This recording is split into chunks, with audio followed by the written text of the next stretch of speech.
Red Nation, are we here? The best show for Chicago sports.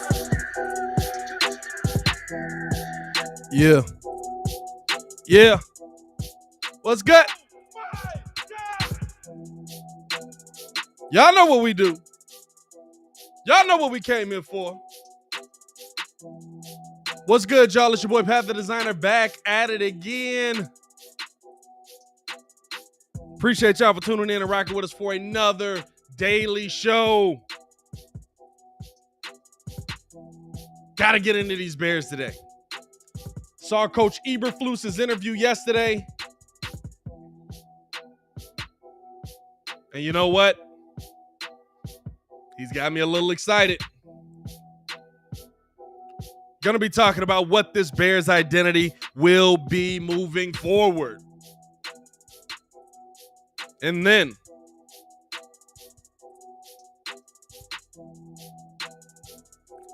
taking a look at what will happen in this draft. And not only that, but is it better to draft need or best player available? All that coming up. Appreciate y'all for tuning in and rocking with us for another episode of the Windy City Breeze Sports Talk Live. Make sure y'all hit that like button. Make sure you subscribe to the page because we do talk Chicago sports daily on this channel. It's the only channel that's talking Chicago sports, how Chicago talk. So make sure that you get in tune with us, man.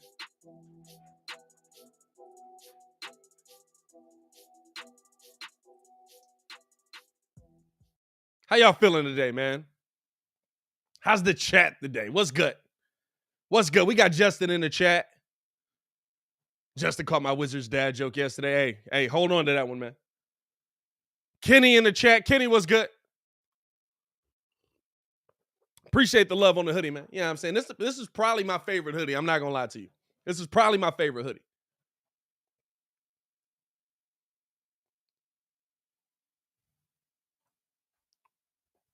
Another day closer to football. Another day of breaking down our Chicago Bears. And of course, you know, we're going to get into the playing games from last night. Got to talk that as well. This is a 2-hour show, man. By the way, if you guys have not done so, first things first, I ain't even throw it up on the screen. Hit that like button, subscribe to the page. We do talk Chicago sports daily on this channel. We don't want you to miss a thing, so make sure that you hit that bell. Also, make sure if you guys listen, I know there's a lot of people that can't sit here and watch a YouTube video for 2 hours. We have it so set up so that you can listen in live. Listen live over on the Contender app. Download the app now, Nonstop Sports Talk. While you're on the clock, I said clock, where you can hear the finest in content from the Windy City Breeze and more. Question on the table to start us off here. What will the Bears' ID this season be?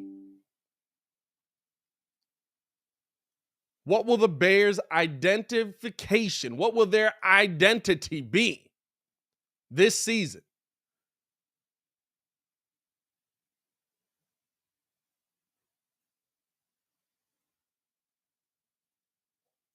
Because there's so much they have to do, right, in this offseason. There's so much that has to be done for them to have a successful season, right?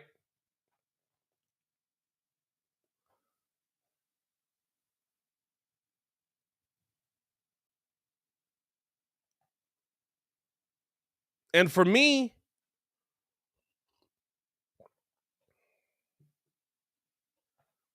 you have to look at how they're going to figure out how to navigate what they have on this team already. I can't look at the draft and say that's going to be their identification. I can't look to a second-round pick and say that's going to be the thing that identifies this team as the next level. What's on this team already? Who's on first? What's on second?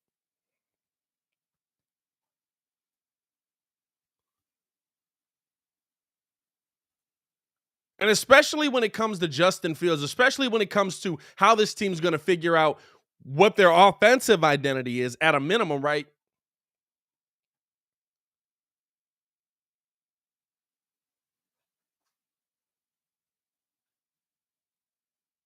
it's going to take figuring out how to make life easy for your second-year quarterback.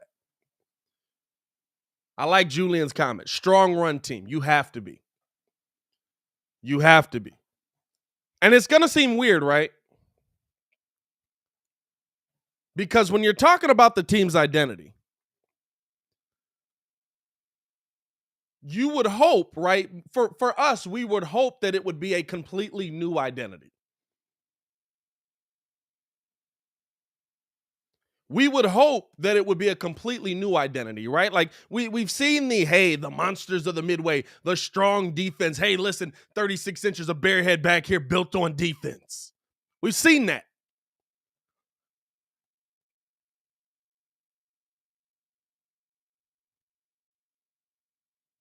That works to a point, but we know that it doesn't always breed championships. But that is probably what we're expecting coming into this season, if we're being honest, right?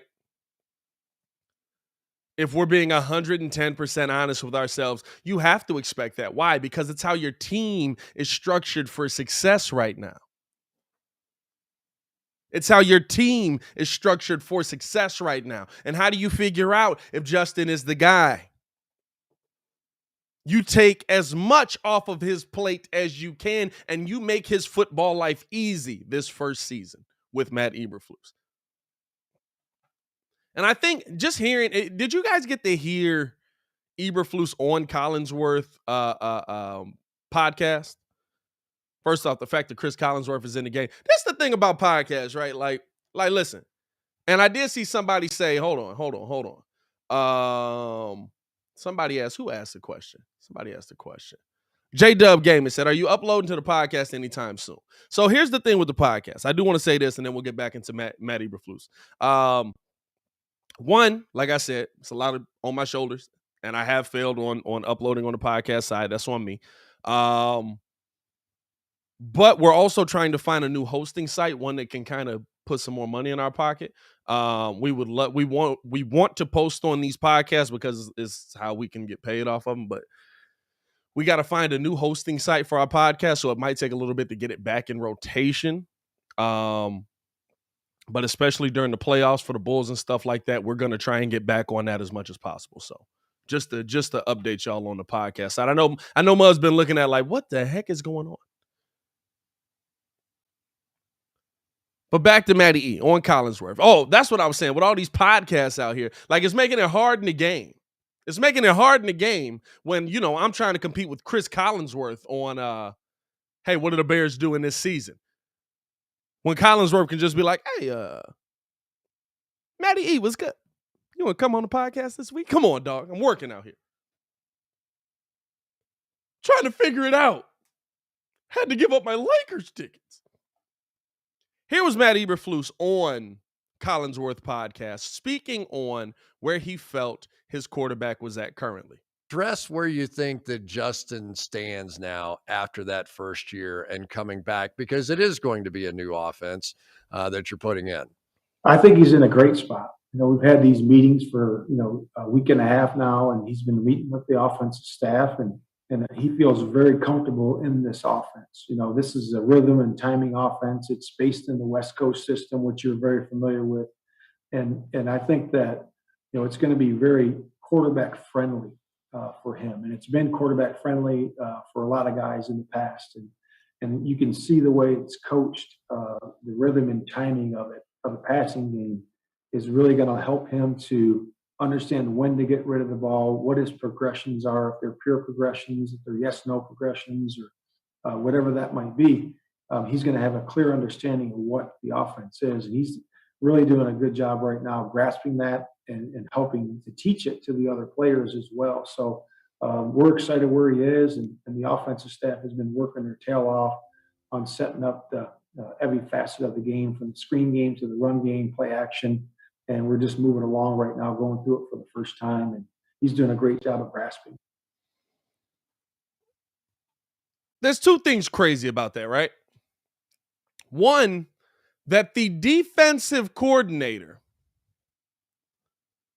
that we've now hired as our head coach seems to understand a better grasp of what Justin Fields needs before seeing him on the field offensively than the guy who was the offensive guru that we brought in. That's the first thing there. It's like, what the heck is going on with that?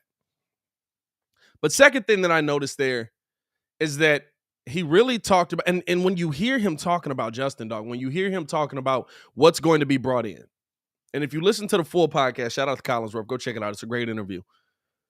They break down kind of like how they're going to use the run game and things like that to make Justin better, to put Justin in better positions to be more successful on a more consistent basis. They talked about different kinds of rollouts. And as he was saying it, describing Luke Getsy and also Lucas Patrick, our new center, and how that offense that they ran with the Packers is something that he really wants to bring in because of the ease of it for the quarterback. I instantly thought about like how many times we would get hit as Bears fans with Aaron Rodgers faking the handoff, running back going one way, the defense follows, Rodgers goes the other. Designed rollout, design plays, design just to make his life easier. And here's the thing, it moves the pocket. We're not asking Justin to be the greatest quarterback of all time this season. We're asking to show growth. We're asking to show development.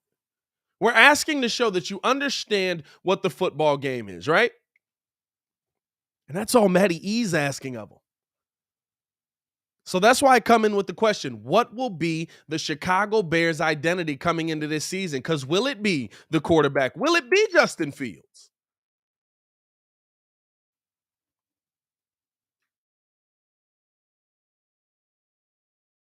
Will it be the passing game? Will it be putting Aaron the ball out deep? We're so worried about getting Justin a weapon. We're so worried about getting Justin protection so that he has time to throw the ball. But will that be what the Bears' identity is? Or will it be, and here's the crazy part about it, will it be Kirk Cousins, simplified offense? Let's not work too hard. Let's figure this thing out. Let's make this thing happen. Let's just get plays down the field as it stands right now to win this football game.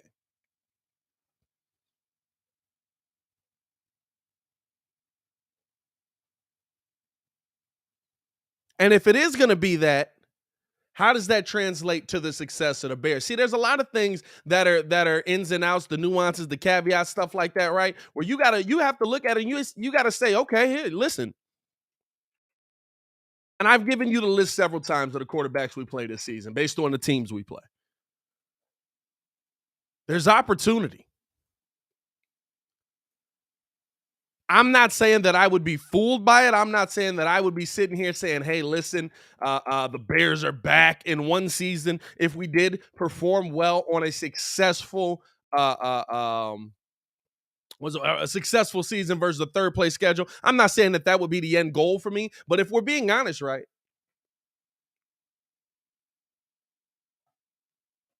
if the Bears can find their identity in the simplicity of an offense where, guess what?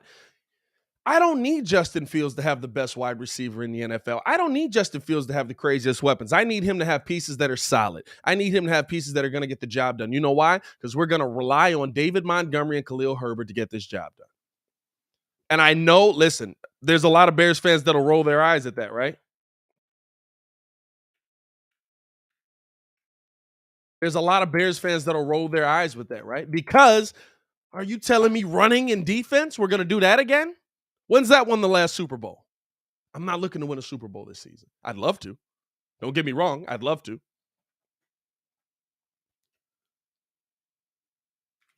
But it's a process. It's a learning curve. It's not going to be a one-year thing. It's not going to be a one-year system. You know what I want to see? I want to see competency. At a minimum, if the Chicago Bears identity is competent, I like that. Competent. Understanding what's going on the field. And when I listen to Eburflus in that interview, I really feel like we have that.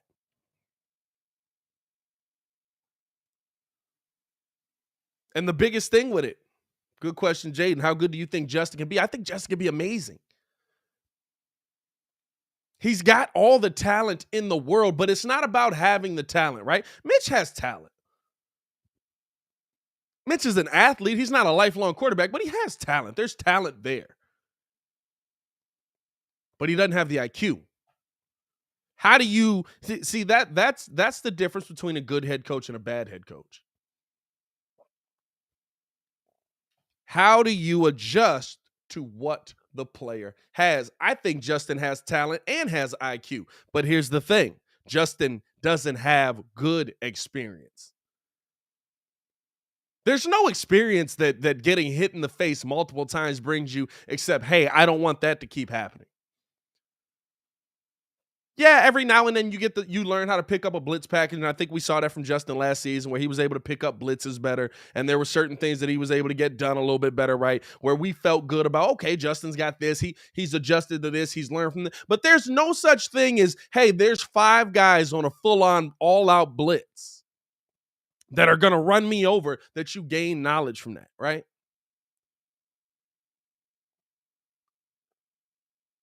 This season for me is all about how do we get Justin the most amount of knowledge we possibly can. How do we get Justin the most amount of knowledge we possibly can while not doing too much with him? Be honest, Bears fans, if Justin Fields came out here and showed you that, hey, I'm a very confident quarterback. I understand what I'm doing. I'm learning this system. It's going to take some time, even though this is an easier system. But it's going to take some time. It's not going to be an overnight thing. But hey, we can win games in the process. We'd all feel good about that, right? We'd all feel good about that. There's not one person in here that wouldn't say we don't feel good about where this team is heading if we saw that. Because even in the season where we had our playoff run, what did we see? They're scoring touchdowns, but I mean, the defense is putting them at the 4. They're scoring touchdowns right now, but the defense is putting them right at the 5-yard line. I would hope they can score touchdowns.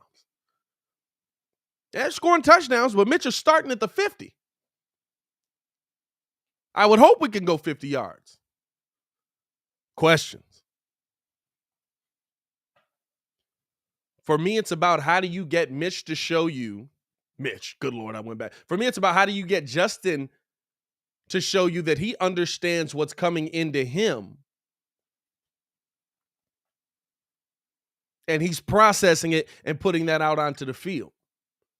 And the fact that they're talking about, hey, we're going to do these rollouts, we're going to have a running back, we're going to do a lot of things similar to what Aaron Rodgers did.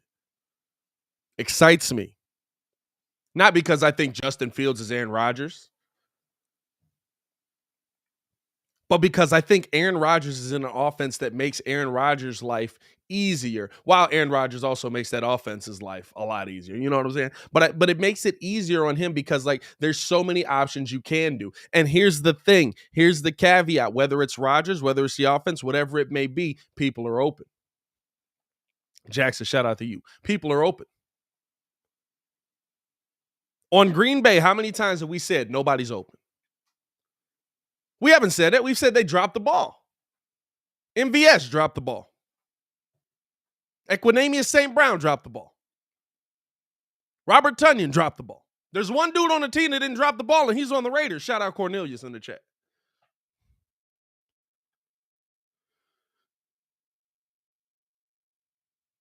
But people were open. Out of all the names I just named, would you say that that's top tier talent? Where's the talent on the field? The quarterback's really talented. He's really freaking good. Shout out to him. The running backs on the field are really freaking talented. Shout out to them. And they had one great wide receiver. One top tier wide receiver. And this is what excites me about it. This is what excites me about it. And I said this before. What was Tom Thibodeau's go-to saying? What was Tom Thibodeau's go-to saying? Do your job.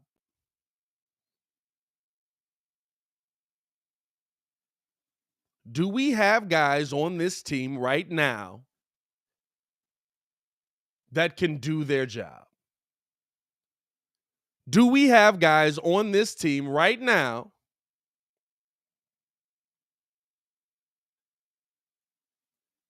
that fit the role? And that's why I'm kind of excited by what I'm seeing based on what they're doing this offseason. Is it great? Is it the best thing we've seen? Is it the best team that could possibly be put together? No, it's not. And I don't think anybody would argue with you on that. I don't think anybody would say, man, I can't believe that this team is going to come out and do this and make these plays and do. Nobody would argue with you that this Bears team is probably not where it needs to be just yet.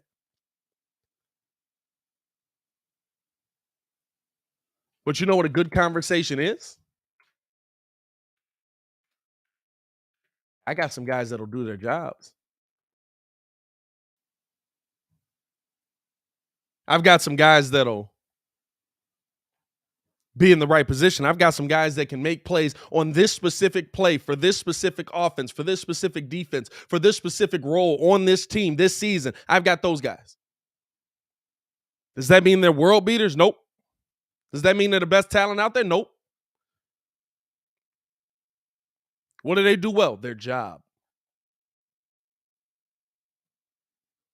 And that excites me, dog. It really does. It really does. Because for me, right now, I'm thinking, are we heading towards that Patriots mold?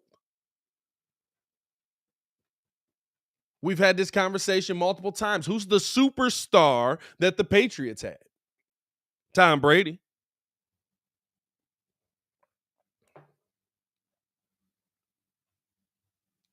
But what did you have at the right time, at the right moment for the perfect team? People that did their job. So when you're breaking down the identity of this team, what is the identity of this team? What makes this team go? What pushes this team to the next level?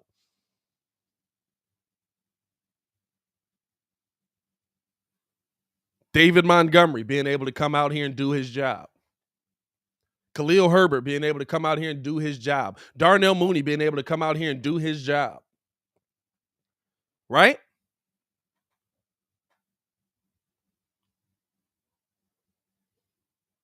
That's what gets you to that next step. That's what gets you to that next level. Gets you feeling like your team is in the right direction. On the defensive side, Justin Jones, hey, welcome to the team. Get a third down stop. You know why? Because that's what you did over there. The tight end killer coming to the team. Hey, guess what I need you to do? Kill tight ends. You know why? Because that's what we're going up against that really could be a game changer. And that's why I put the question out there. Because I don't think there'll be an overwhelm. You know what the identity of this team will be to me, honestly? Now, it all depends on success. It all depends on how much winning is happening. It all depends on how well this team is playing. But the identity of this team will be the grinded out kind of Bears. The team that you don't look at and say, oh my God, that's the most talented team in the NFL. They're going to dominate. But you know what? They're going to make every game tough. Win, lose, or draw. They're going to make every game tough. They're going to fight for everything they're trying to accomplish. They're going to try and put every team in a bind, and I feel like they're going to be pretty successful at it. Now, granted, this is against a third-place schedule. Guess what? When you start winning games and you get those first-place schedules, those second-place schedules, those things don't come as easy to you. You don't get those opportunities nearly as easy. You just don't.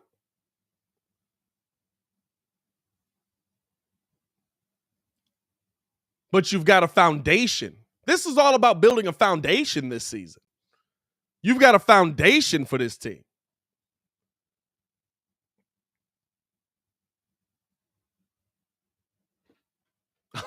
Who commented it? Julio said, Thibs, run them till the wheels fall off. That was also his motto. That's a very different motto. Very different motto. Run them till the wheels fall off. Play up.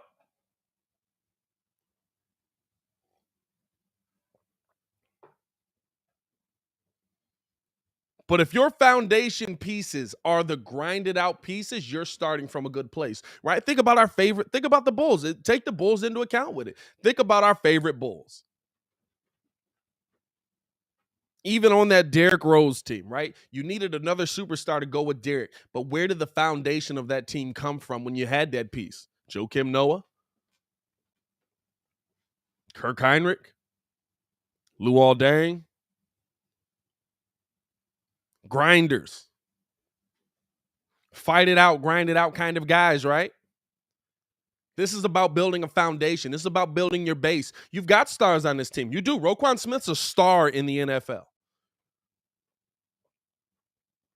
He needs a season to show, apparently, that he can be a superstar, but Roquan Smith is a star in the NFL.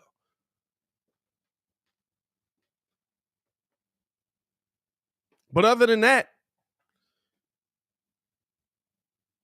you got to have those grinded out guys on defense that can fit around that star, do their job to make that star shine.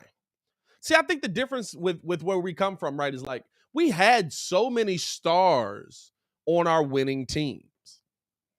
We had an overwhelming number of stars on our winning teams.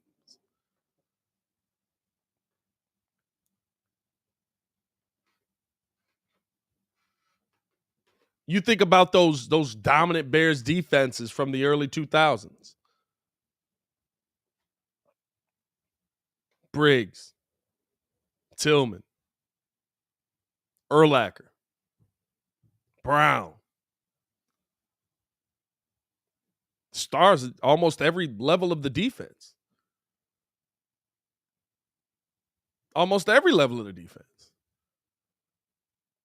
Going back to when the Bears were good, how many stars, or when the Bears won the championship, how many stars are on that team? Guys that are Hall of Fame level players.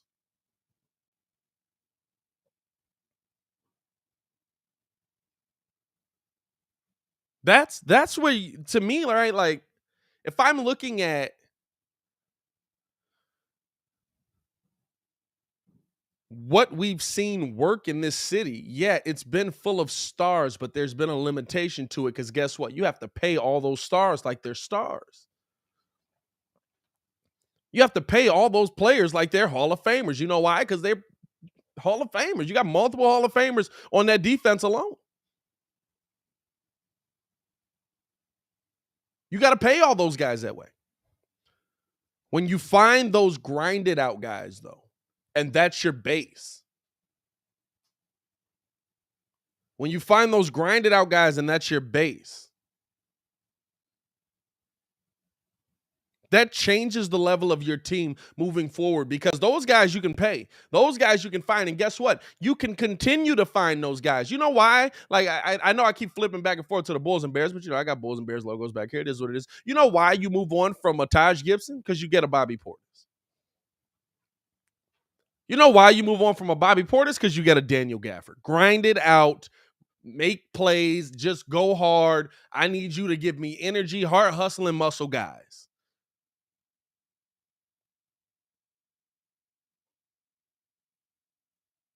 That's how you get guys to that point. That's how you figure that out, right? That's how you build the foundation of your team. And then guess what? You can keep finding those guys. You can keep finding the heart hustling, but you don't have to overpay for those guys. You may love those guys. You may pay them at a fair price, but you don't then have to go out and overpay for those guys. And I love that this season seems to be where that base is coming from. And I think that's going to be the Chicago Bears identity moving forward.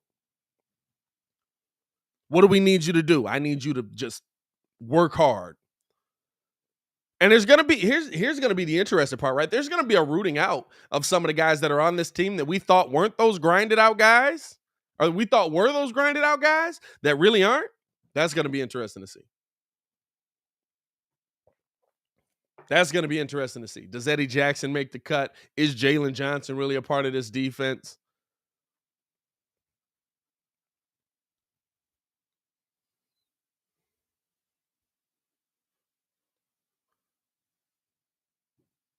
On the offensive line side, how many of those guys are going to last? How many of those guys are going to be around, right?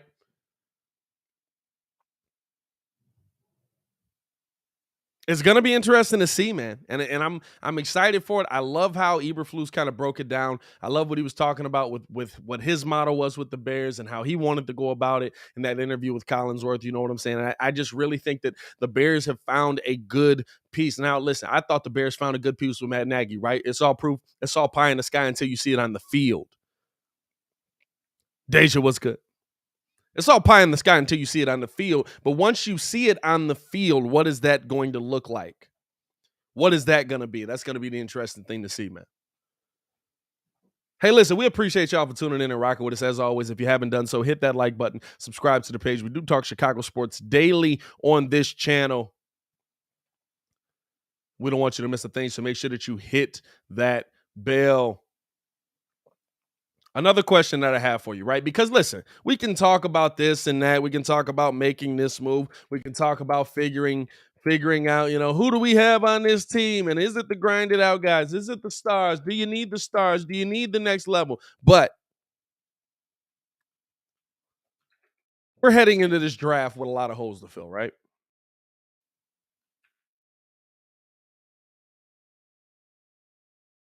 And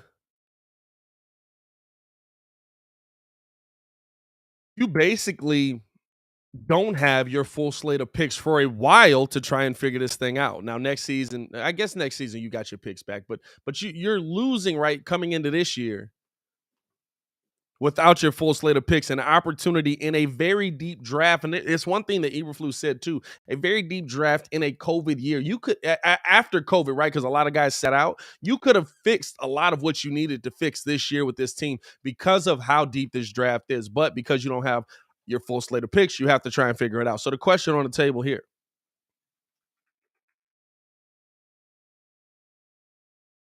and one that I feel like, we've talked about for a while, is it better to draft the best available player on the team, in the draft, or to draft need? Is it better to draft the best available player, or is it better to draft need? And the reason I say that, right, because we got a lot of needs.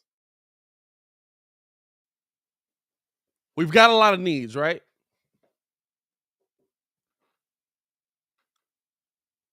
But we also don't have a lot of talent. And that's the tough part to figure out. And I don't think it's the same thing every year. I don't think it's the same thing every year. I think when you're a bad team, you need the best of it. When you're a team devoid of talent, you need the best available player at that position, whether that's a wide receiver, whether that's a lineman, whether it's a running back, whether it's, well, maybe not running back. If you're in the first round, you draft a running back, stop doing that. Y'all know how I feel about that. But you know what I'm saying? Like, no matter what the player is, I need that guy.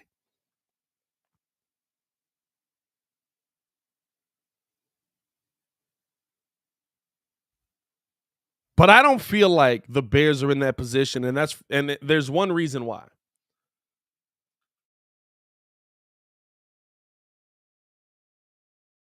Because for me,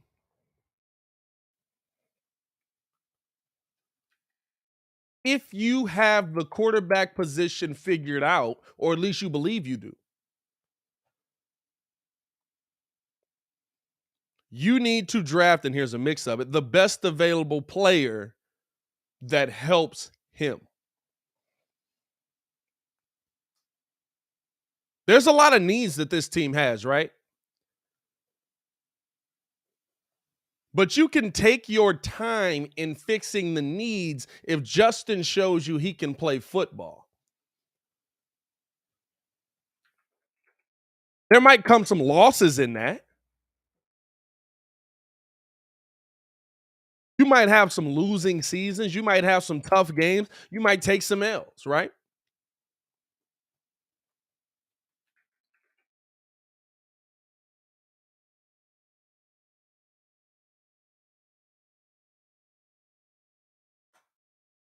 But if Justin Fields shows you that he can play football at a minimum, you know that you'll be competitive in the game. Think of, i.e., Justin Herbert.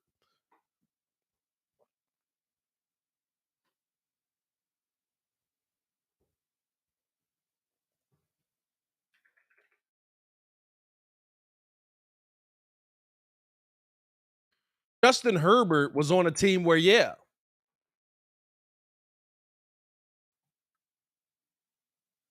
they weren't the best team in the NFL. They were losing a lot of games. But you watched that game, you watched that season the entire time, and you said, well, Justin Herbert can really play football. They're going in the right direction. Right? So for me, right, I'm looking at this Bears team, and I say you got to go in here and you have to draft the best available player that fits what Justin needs, whether that's a weapon, whether you think that's a lineman, whether you think that's a, whatever it is, a tight end, whatever it is.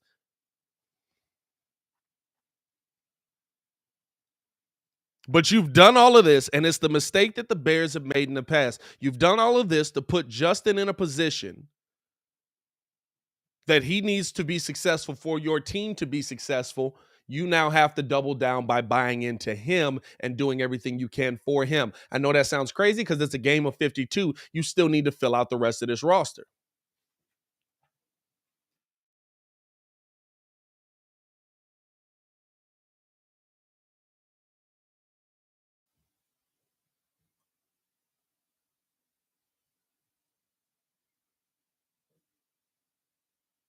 But you're not going to be able to have the time to do that if Justin Fields isn't the quarterback, because now, guess what? Now you're going into another draft where you're trying to figure out who is the answer.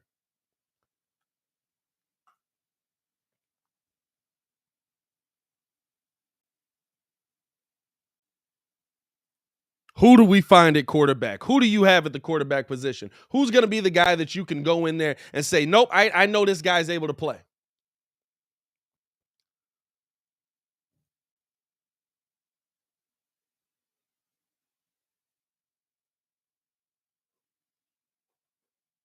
And if you have questions at your quarterback position, again, you can't go into the draft drafting just best available. You know why? Because you still got to go into the draft figuring out who's the best available quarterback.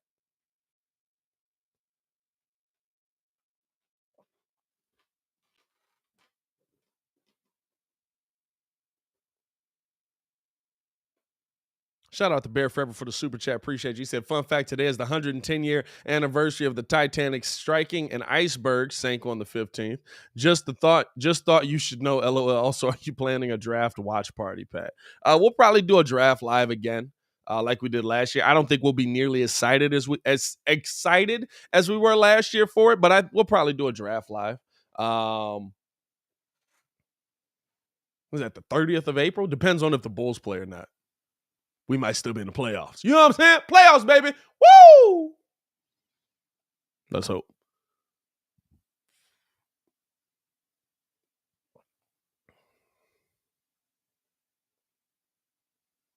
Baki comments in, this draft is deep at two positions that help Justin, O-line and wide receiver. Very true. Very true. And I think that makes it a little easier for you in this case, right? It makes it a little bit easier for you in the situation where, hey, like, the best available player on the board as we've graded him is the guy that helps Justin Fields anyway. But like I said earlier, with what Eburflus was talking about running, with what Eburflus wants to do with this team, right?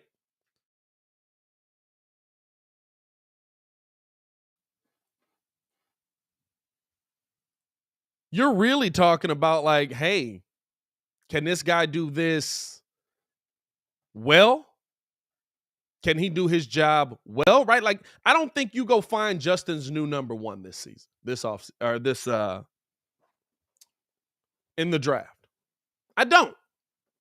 I think you find a guy that fits what you do well. Do y'all believe that you find Justin Fields number one in the draft coming up here? I think you're able to go out there and you'll be able to find a guy that'll be a solid piece for you for years to come. But just based on the relationship that Justin already has with Darnell Mooney, that's your number one coming into the season. Whether you like it or not, whether you believe it or not, that's probably your number one. There's nobody in this draft right now that's a better receiver than Darnell Mooney that you're going to be able to go up and get. Unless you just decide to trade the future away and go try for another wide receiver, just like Ryan Pace did in his first year here. And I don't know about that one, right? But at least in this first season, right, you're going to see that the number one option on the field is going to be Darnell Mooney. And that may not be a bad thing.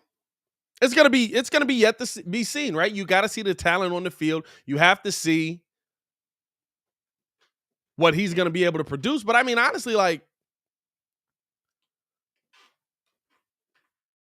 if I'm looking at what I want this Bears team to be good at, I want them to be good at identifying what's going to win them the game.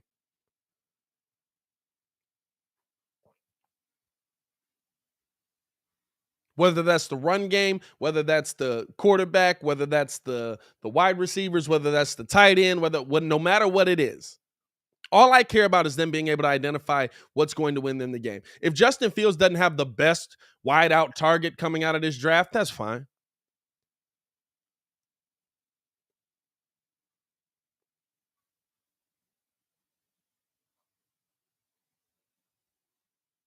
Because for me, right, you have to be able to adjust yourself enough to change the game for your team. Can Justin do that? Can Eburflus do that? Can Getsy do that? Can Lucas Patrick do that? You have to be able to adjust yourself enough.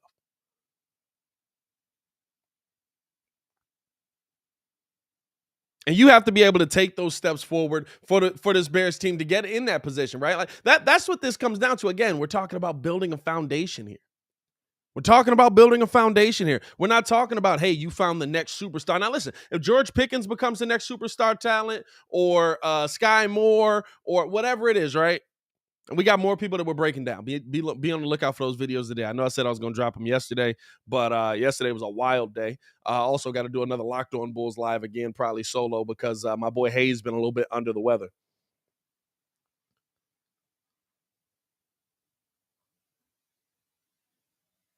But if we're keeping it 100, like you go into this looking for pieces that are going to be here for 10 years. If you find a superstar in that, great. If you find your next superstar talent in that, great. But right now, this season is all about building the foundation for this Chicago Bears team for the next 10 years, whether that's a lineman, wide out, running back, better be in the fifth. You know what I'm saying? Stuff like that.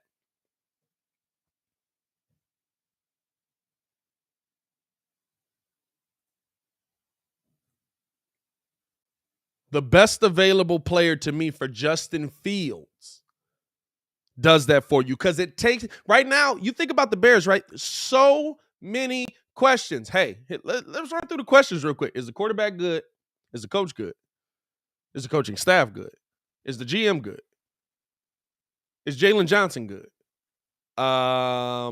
Is Darnell Mooney a number one? We know he's good. Is he a number one? Is Cole Kmet our tight end of the future? What else we got in there? Is our offensive line good? Is Tevin Jenkins our starting left tackle? Is Larry Borum our starting right tackle? I ain't even made it to the defensive side of the ball yet. Well, I said Jalen Johnson.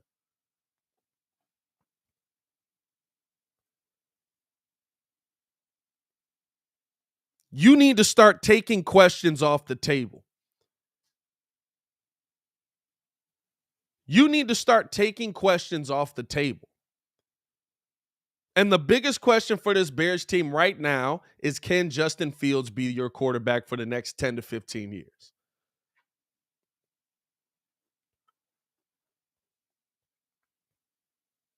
If he can, guess what? That's a huge question off the table. Now you can figure out everything else that comes with it.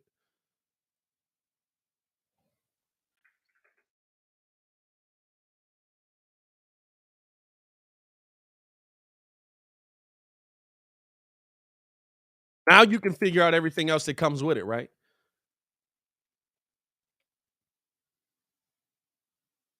But just on the offensive side of the ball, I gave you 10 questions, and that doesn't even begin to get into the actual issue of it. That has nothing to do with the depth of this offensive line, has nothing to do with the depth of your wide receiver room, has nothing to do with the depth of, actually, your running back room depth is pretty good.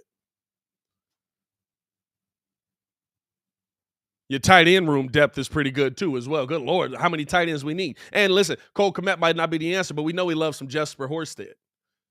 We know he loves some Jesper Horsted. And at this point, right, with Cole Kmet, like, you got to take the Kobe White approach. Well, the approach that I've taken with Kobe White on Cole Kmet, right? It doesn't matter where he was drafted anymore. Because the regime that drafted him at that position is no longer here. So for me with Cole Kmet, it's not about, hey, we took this guy at this position. What's he going to be? For me with Cole Kmet, it's about, hey, listen, can he play football? Is he salvageable?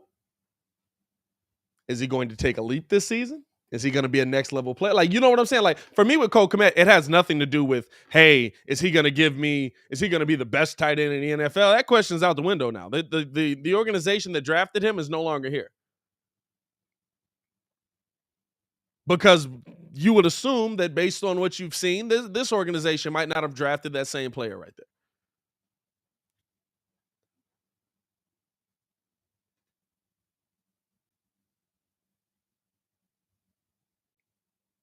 But there's so many questions on this team, you have to start eliminating them to make your life easier. The only way we're going to start figuring out who this Bears team is if we know that the people on the floor, or the people on the field, I should say, I went back to basketball, that the people on the field can play. And you got to get to a certain level, right? Right now, everybody's at suck. Right now, everybody on the team suck. Except Roquan. Maybe Montgomery.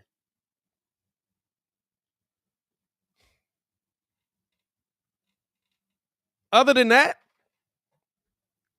everybody else right here. This is the line. This is the suck line. This is the pause. Don't worry about it. Anyway, this is the line where at the level we're at right now. That's a tough one.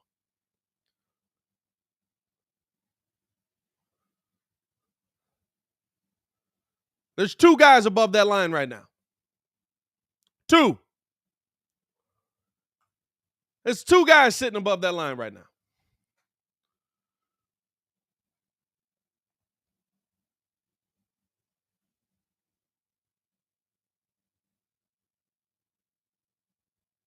Other than that, everybody else sucks. Maybe Darnell Mooney. Okay, man, I'll give you three. Maybe Darnell Mooney. But it ain't much. So that means everyone else is a question mark. Everybody else that's below that line is a question mark. You got 50 questions on this team at the player position.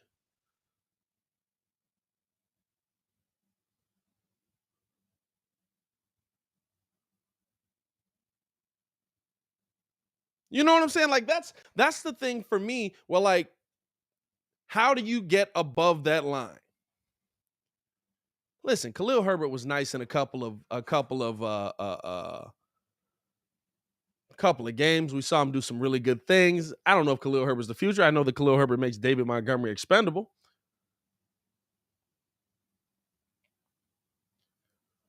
But I also like, okay, if Khalil Herbert works out, nice. If he doesn't, oh well, he's a running back. We can find another one. They're out there. Trust me.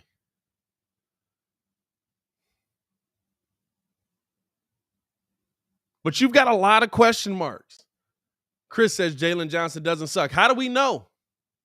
That's the biggest problem, right? Jalen Johnson did some nice things, but they didn't throw to Jalen Johnson. And it wasn't because Jalen Johnson was doing his best Revis Island impersonation over there.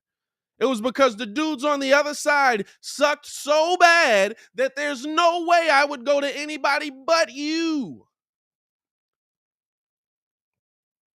And the few times we did see them go to Jalen Johnson, it was because he was guarding like Justin Jefferson. He was guarding Devontae Adams. And I'm going to tell you this right now. Didn't go well.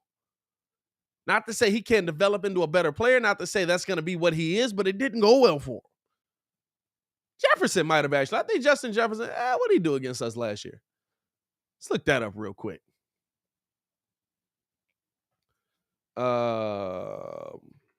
Justin Jefferson versus Bears. Bear with me here, y'all, man. It's a one-man show out here. I'm doing a great job, though. Stop playing with your boy. Hey, listen. It ain't good. It ain't good. He had 5 receptions on 7 targets, 107 receiving yards, averaged 21 yards a carry. He had 1 receiving touchdown. It ain't good.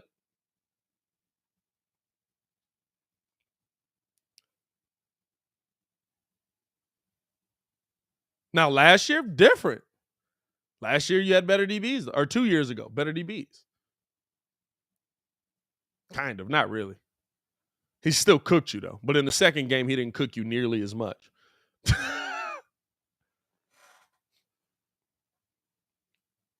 But, I mean, honestly, like, again, questions.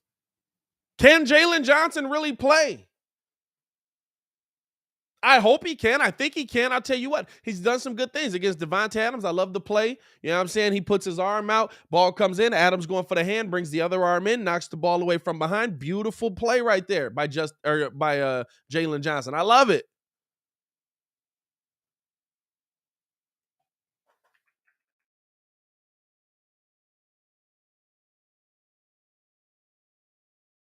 If we're keeping it a Billy Buck Bean, which one of Jalen Johnson's interceptions last year was your favorite? You only got one to choose from.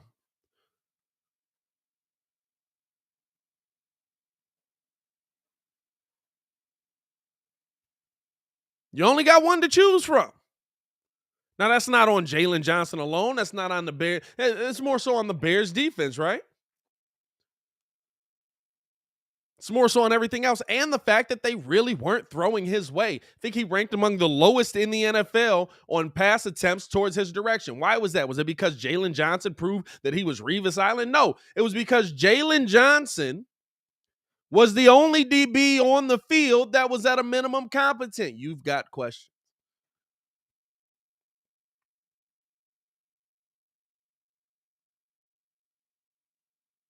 And because you have those questions, that's why I say you have to take best available for Justin Fields. Because guess what? If you take the best available for Justin Fields, if you take the best wide receiver available, you take the best offensive lineman available, whatever it is for you at that position, best tight end available, whatever it is. Justin plays well, Darnell Mooney plays well. Those are 2 answers. Justin plays well, whatever wide out we go get plays well. Byron Pringle plays well. Those are 3 answers.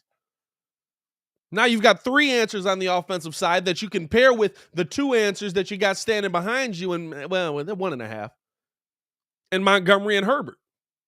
You got 5 answers on the offensive side right there. There's only 11 players on the field. Half of your team is answered. Now, you still got questions at the offensive line. There's things you can do to make that easier with blocking schemes, moving the pocket, different things like that to make that easier, right? I've seen good quarterback play behind suspect offensive lines. I just haven't seen it behind an offensive line that bad before. There was literally just, hey, what's the play? All-out blitz, kill him. It's gut check time. Remember that from Space Jam, y'all? Honestly, you take the best available in the draft that helps Justin Fields, because if Justin Fields is the player we think he is, you've got multiple answers on one side of the ball. You can focus on the other.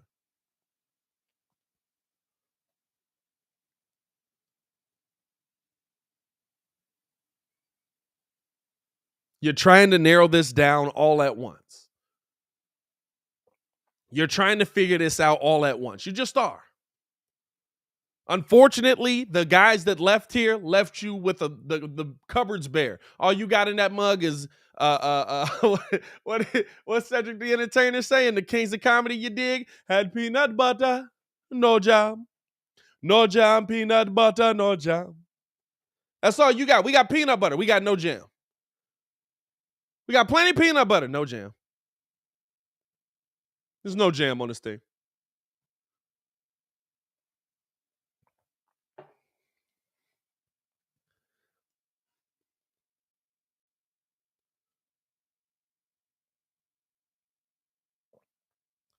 AK, not if Justin gets sacked 5+ times a game. You know what, though? It depends on what kind of player he is.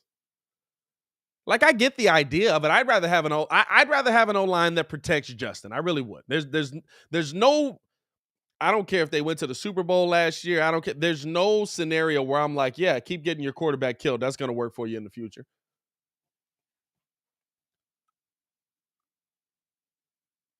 There's no scenario for me that works for you, right? But where there is a scenario where it could work in your favor is that he has a weapon to go to, and he's mobile enough that he's able to move out of the way of the contact and be able to get the football out of there. But I'll tell you this right now. I'll bet you the Bengals wish they had a left tackle to play behind. Because if Joe Burrow gets one more second to make that throw, the Bengals are Super Bowl champions, without a doubt. The play worked. Right? So there's a relationship with all of it. But you have to figure out, right? You have to figure out at a minimum what's going to put your team in a position to consistently be successful. And you have to start answering some of these questions this season. You have to. And the biggest question right now, what do you have on the offensive end? Here's the thing, right? How many guys have played with Tom Brady, have played with Deshaun Watson, have played with what's buddy name? Aaron Rodgers, have played with top tier quarterbacks that are good at their job and they do their job well and they get the job done. How many of those guys, right?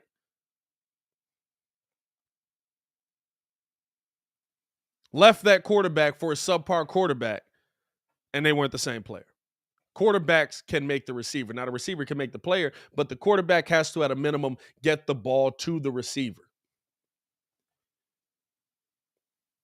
I don't need the greatest weapon on offense. You know what I need? Somebody that can catch the ball 60% of the time. You get me 3 guys that can catch the ball 60% of the time, guess what? We're in business. I don't need 70%. 70% is great. I love it. Shout out to Devontae Adams, best wide receiver in the NFL. You know what that got you? Not a playoff win. He got one? Does he have one? He might have one. He got one playoff win, right? He's got one playoff win.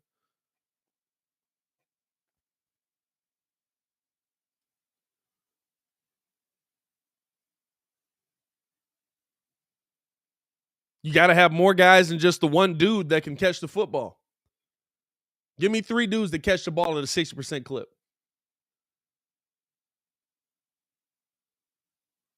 Give me 3 options for Justin Fields, consistent. Guess what? You can find that in the second round of this draft.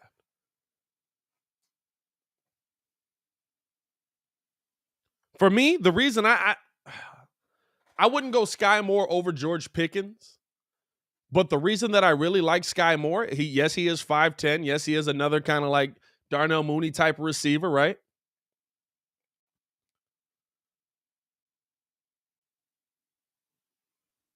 But he catches the ball.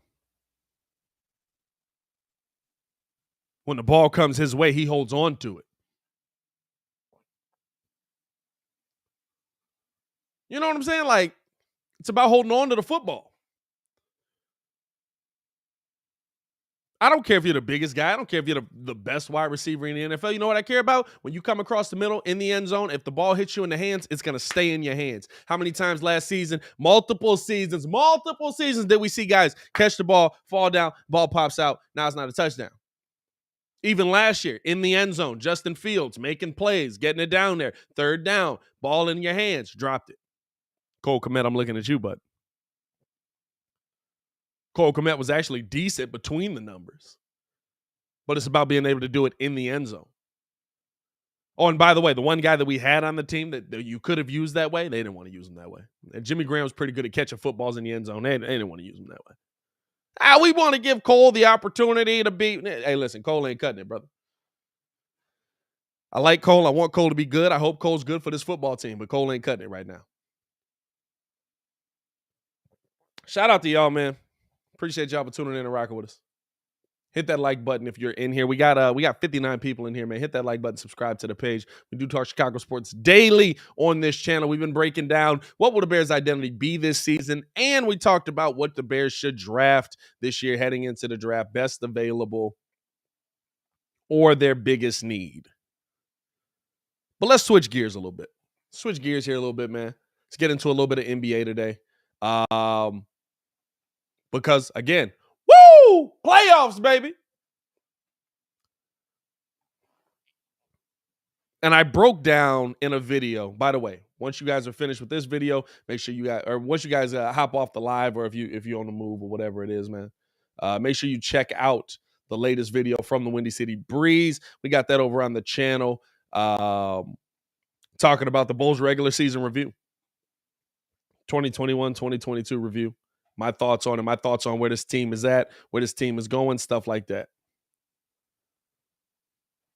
Here's the question on the table for you, though.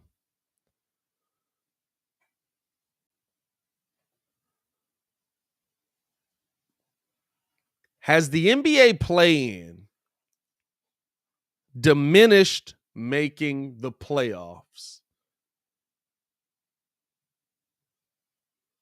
to the point that you have to be a top 3 seed or it means nothing?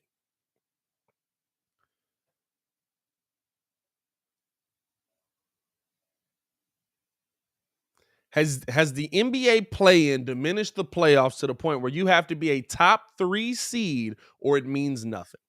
And here's the reason I ask, right? Because we as Bulls fans, we're in the playoffs. Playoffs, baby! Woo! But we're the 6th seed. And I'm listening how people are talking about the 7th seed, the 8th seed, making it, blah, blah, blah. And it feels like now the 6th seed has become the 8th seed. Where if you're the 7th seed and the 8th seed, you have the opportunity to lose that position, lose that job, lose that, you know what I'm saying? Lose that spot in the playoffs. That opportunity is always going to be there for you. And it's not to say, listen, last night was a clunker. Last night was awful in the play-in. But I saw a lot of people talking about it and saying, like, if you're going to make the playoffs, you have to, and you're not top 5, is it worth it to even be there? And that's crazy to me, right? Now, y'all know me. I'm not a fan of the play-in idea of it. I do enjoy the games, but the idea, the fact that 2/3 of your teams essentially get into the playoffs, they're not playoffs, but get into the playoffs is annoying as heck to me. The fact that you could be 9-10 and still all of a sudden, like you think about it, right? Like this season, 9-10 has been a little bit closer, but what was the standing? Hold on. Let me see. Let me pull this up here, right? So for the East, 9-10 was close, right? Like 43-39, 8 was 44-38. Okay, I can deal with that a little bit more. But dog, the Spurs won 34 games this year. Say they just catch a heater and they get in at the 8th seed over the Clippers. You know what I'm saying? Like I feel like it's diminishing the joy of making the playoffs to the point where, like, 2 teams that are in the playoffs, you don't even view them as playoff teams because they're not playoff teams unless they can win this play around game, right?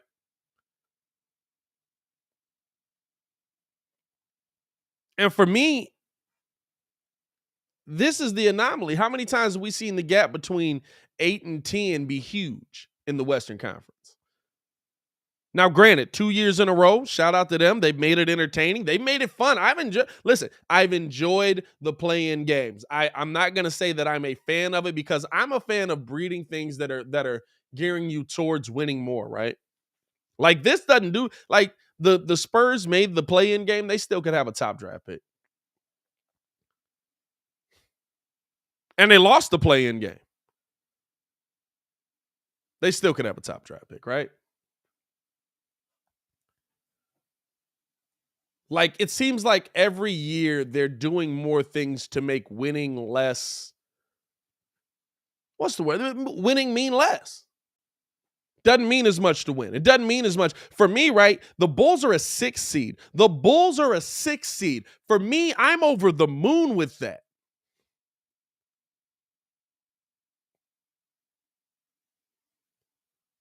Because we were 11th last season. We're a 6 seed.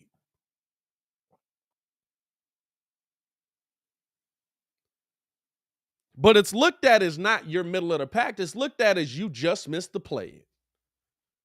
Tell me I'm wrong.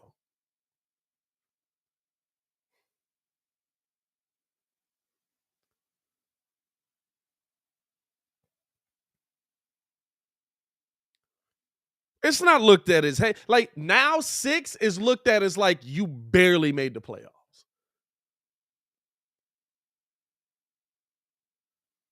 6 used to be, not to say they were a legitimate title shot, but it was one of those teams where you were looking at them and saying, hey, listen, they're competitive. They're moving in the right direction. You can't sleep on them, but they probably won't make it far in the playoffs. It was a growth thing.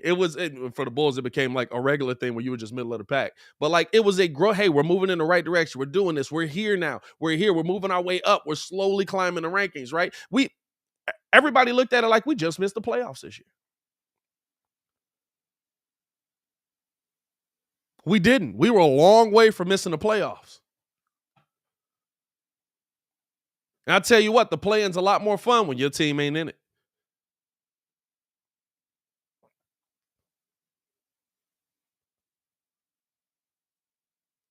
But I just feel like there's such a, like in today, not even so much just in sports and just in society today, dog. Like there's such a stigma on like we can't not see people succeed, so we have to make it so that everybody gets some form of success. Like I'm not gonna lie to you, we really didn't break it down too much. We got into it, kind of laughed about it, but the fact that the freaking Timberwolves were as excited about winning a play-in game and being the 7th seed and dog, who cares? Like you haven't done nothing.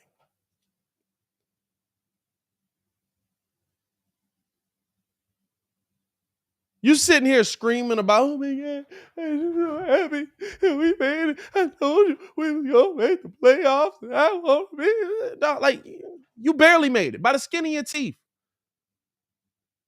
And guess what? If you lost, I don't know if we picking you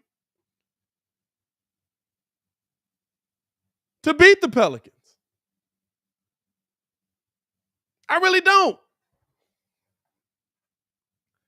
Travis, but it was a hell of a game. It was. I'm not taking it away from it, right? I enjoyed the game itself. It was a nice feel. It had that. Somebody said it in the chat. Shout out to the chat as well, man. Hit that like button. It was a March Madness feel, right? In March Madness, anybody can win. Anybody can get there.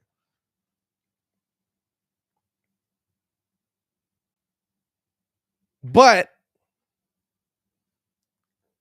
we're awarding mediocrity. We continue to award mediocrity. How do you get the first pick? You're the worst team. How's that fix you? How's that make you better?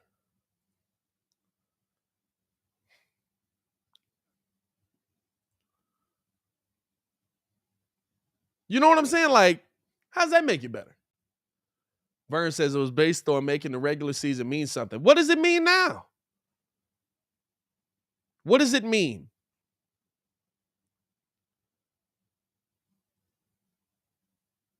Right? Like, what does it really mean? 10 teams have a chance. 10 teams have a chance. You know what that means? I can win 34 games this season. I can lose half of my games and have a chance. Over half of my games and have a chance.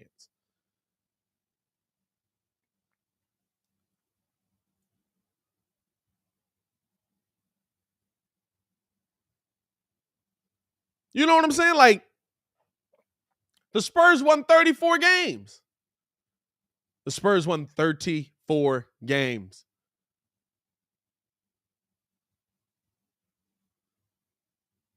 The regular season isn't more interesting.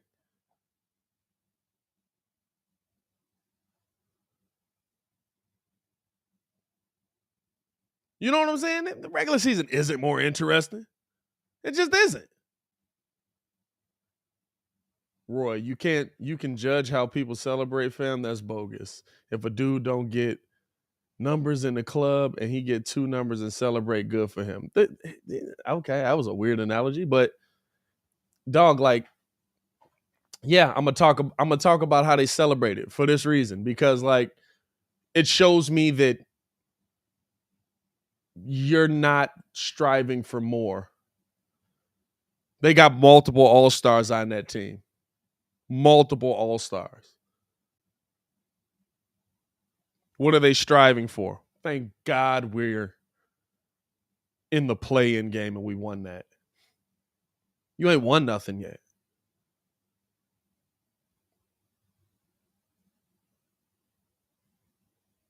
You know what would have killed me? If after the Bulls won that game versus the Timberwolves in 82, we acted like we just won the NBA championship.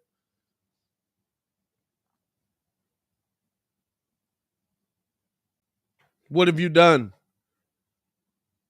And you beat a team that has a guy on minutes restriction that's, well, I don't know if he was on minutes restriction for that one, but you beat a team that's had a guy on minutes restriction and that just got him back a week ago, 2 weeks ago? Like, okay, hey, good job. And you beat your former team. Come on now. Feel good about it. Let's chill. You know what I'm saying? Let's chill. Like, feel good about the win. I'm not saying feel bad about the win, but dog, Cat going over and kissing what's shorty name? Jordan Woods. Like he just, oh, we made it, baby. We out here. You literally did nothing, my boy. You did absolutely zero in that game.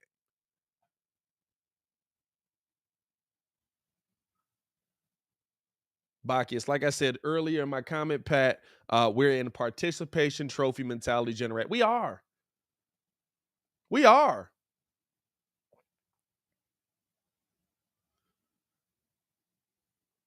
You know what I'm saying? Like, we really are. You have to validate that these guys are and really what it is, right, is really what it is when you're talking about it is, hey, we want to make these guys feel good in the cities they're in so they stay there. They're trying to eliminate guys going to other cities. They're trying to eliminate guys being in the city and being like, man, I don't want to be here no more because they don't win nothing.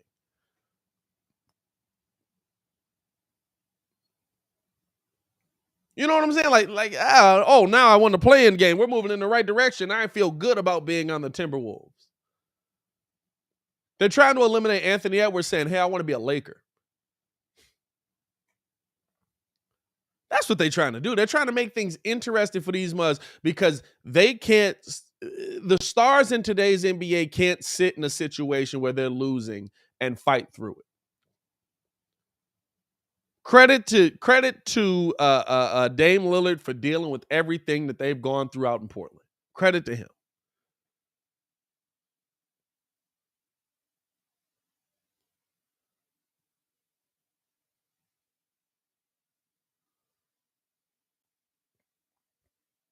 But honestly, like, I don't know. I don't even know how I got on this rant. I don't even know how I got on this rant, bro. Oh, because of the Bulls.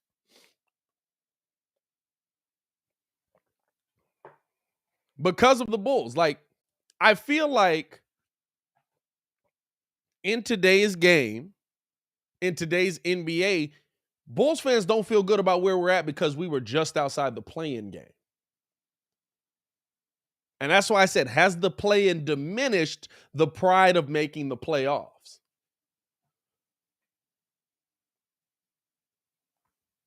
Has the play-in diminished being excited about being a playoff team? I remember when the Bulls were excited to be the 8th seed heading into the playoffs because they were building something. That foundation was there.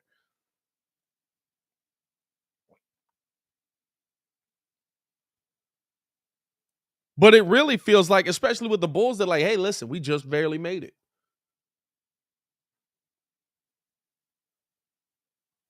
We just barely made it. We just barely got into there, mug. No, we're the 6th seed. We're doing good. We're doing okay. We're moving in the right direction. Is it where we thought we'd be based on how they played this season? No, it's not. But we're not out of it yet. We're not like Bulls fans feel like it's just, oh, we're done.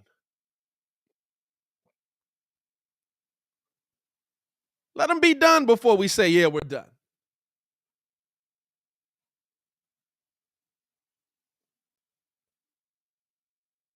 You know what I mean? Like it's I don't know, man.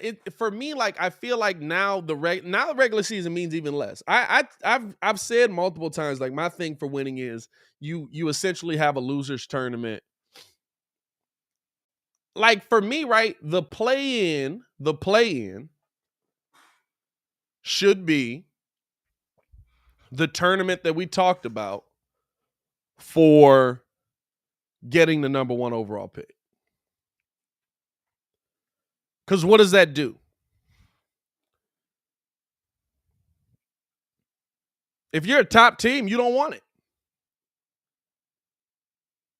If you're a top team in the NBA, I don't want the number 1 overall pick.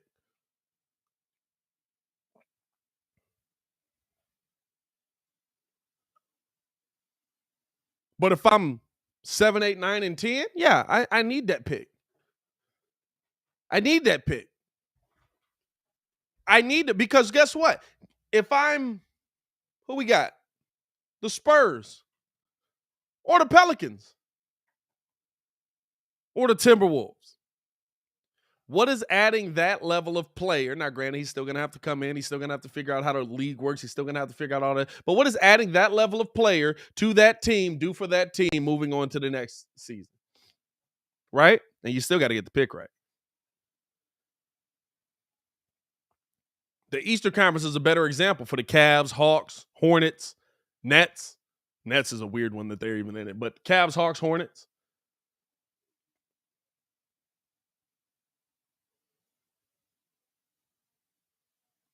What does that level of player do by adding that player to that team? Oh, and by the way, all the players, but you want to make the regular season mean something? All the teams that are out of it, that are below it, guess what they want to do? They want to get the number 1 pick. How do you get the number 1 pick? I got to win. So now you're putting better teams together, where as the Magic kind of went through some injuries this year. I will say, like, interestingly enough, right? Like I'll say this. It didn't feel this season like people were trying their hardest to lose. Maybe the Knicks for a little while there, but that's also just the Knicks. But it didn't feel like maybe the Pacers, but it always felt like Detroit was trying to win games. It always felt like the Wizards were trying to win games. The Magic went through so much injury. I will say that at a minimum. Like, I feel like every team, and this is what the NBA wanted to do back in the 90s, and I feel like they finally accomplished it, right? Like, every team has that star.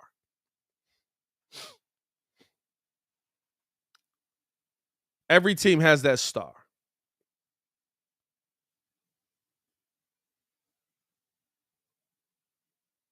Yeah, Alexia, you missed the Bears conversation, my boy. Got a 2-hour show. Just hit the rewind button. It's at the beginning.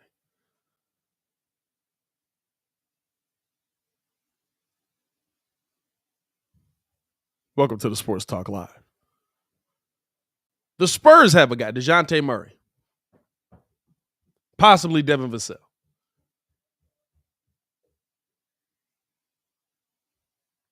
Lakers have multiple guys. Kings, De'Aaron Fox, Sabonis. Blazers, they probably have the worst team. They legitimately were trying to tank. Yeah, sophisticated, yeah. They were legitimately trying to tank.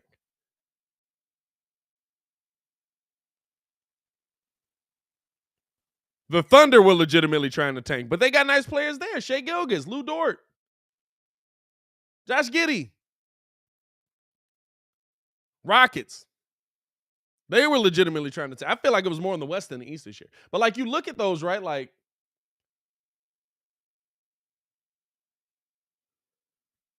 there's such a like every team has that guy, every team has that player, every team like now how do I add that next piece? For me, that's what makes the regular season interesting. For me, that's what makes the regular season more interesting, man. Honestly. What do we got? Baki says, what lessens the regular season? Honestly, Pat, is when they start allowing players to take rest days off. That's what cheapens the regular season because it created a we're not going to play till the playoffs. Yeah, true. But also, like, I like the fact that LeBron has played 20 years. You know what I'm saying? Like, it's an up and down. I like the fact that Bron has played 20 years. I like that KD's been able to play so long. I like that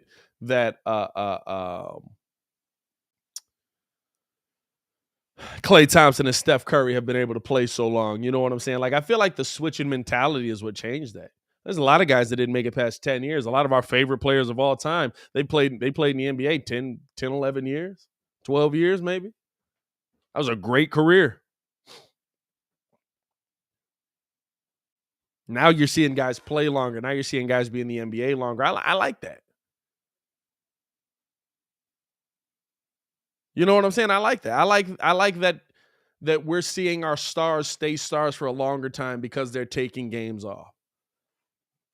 I feel like before that was the anomaly, right? Kobe is an anomaly. Dirk was an anomaly. Jordan was an anomaly. Well, Jordan took seasons off, but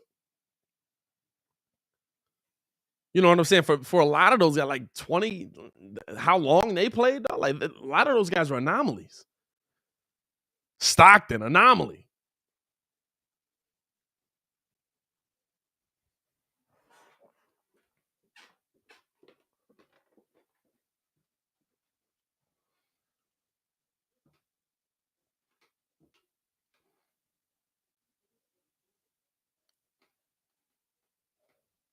So it's gonna be. I like that, like the coming generation, like we're gonna see, barring injury on a lot of these guys, like you're gonna see Ja Morant play 20 years. You're gonna see Anthony Edwards play 20 years. You're gonna see Joel Embiid. You know what I mean? Like those guys that, hey, listen, we built in these rest days, we built in this mindset, we built in this thought process. That's gonna keep going. That's not gonna stop.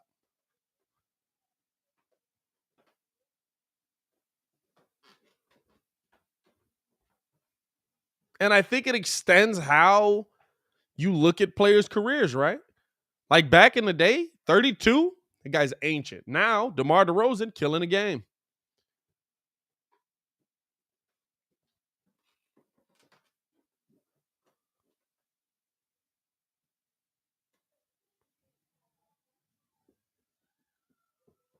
You know what I'm saying? Like, it just changes how we look at a lot of these players and a lot of players in their older ages, right? Like Al Horford's what, 36? Still, he's about to be giving you good production all playoffs long.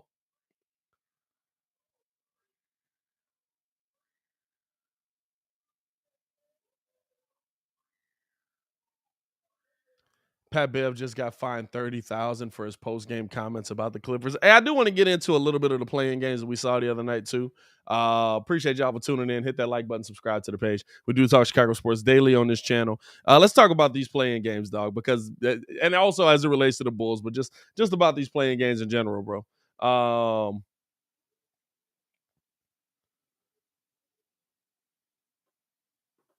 The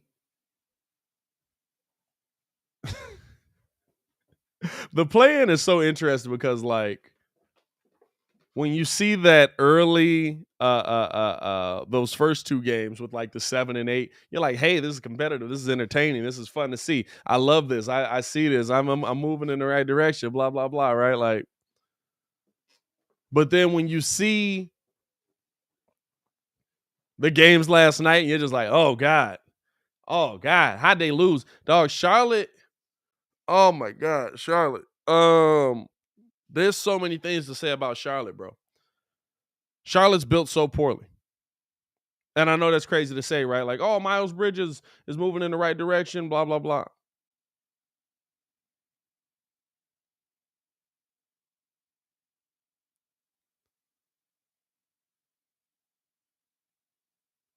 You got to find LaMelo Ball.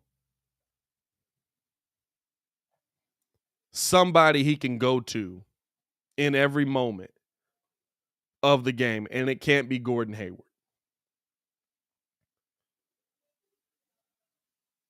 LaMelo Ball didn't shoot the ball well yesterday, but he still did so much to make an impact on that game, and nobody else did.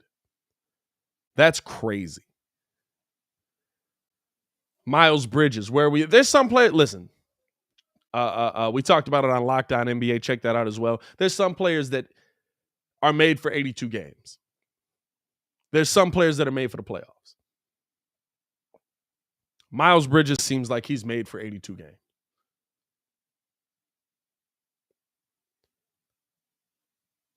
You have to find. There's no way LaMelo Ball should leave that game sub 10 assists last night with as willing of a passer as he is.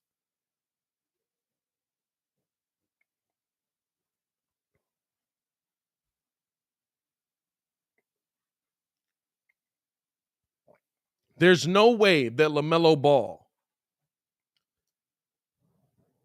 should leave that game sub 10 assists with as willing of a passer as he is, and that no one else could score the ball.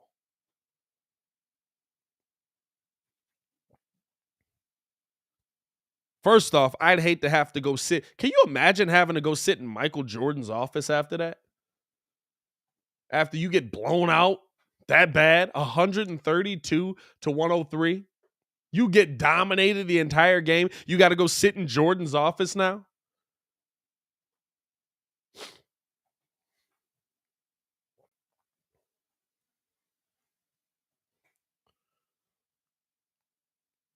PJ Washington is the only guy on the team that even had a good night. But your best option, if you're going to be successful, I'm sorry, it can't be Gordon Hayward and Terry Rozier. Scary Terry's nice if he's your third option.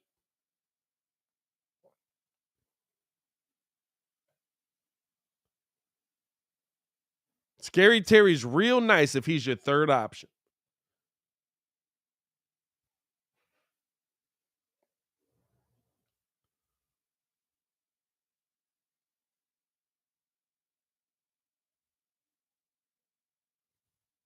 But LaMelo Ball, on a bad shooting night, I'll give you 4 for 14 from the three-point line, 7 for 25, 8 for 10 from the free throw line, but he got himself involved in it enough to be assertive. Here's your biggest problem, right? Two things. One, LaMelo has nobody to go to. They shot 13 for 41 from the three-point line. That's crazy. They shot 38% from the field. That's crazy.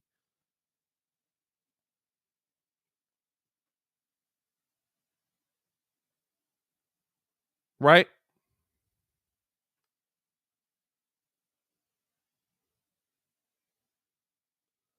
But on the defensive side, if your team starts with Montrezl Harrell guarded, you're in trouble.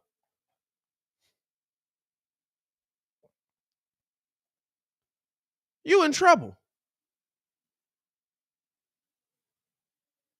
Montrezl Harrell guarded. It don't matter who the name after that is. You're in trouble.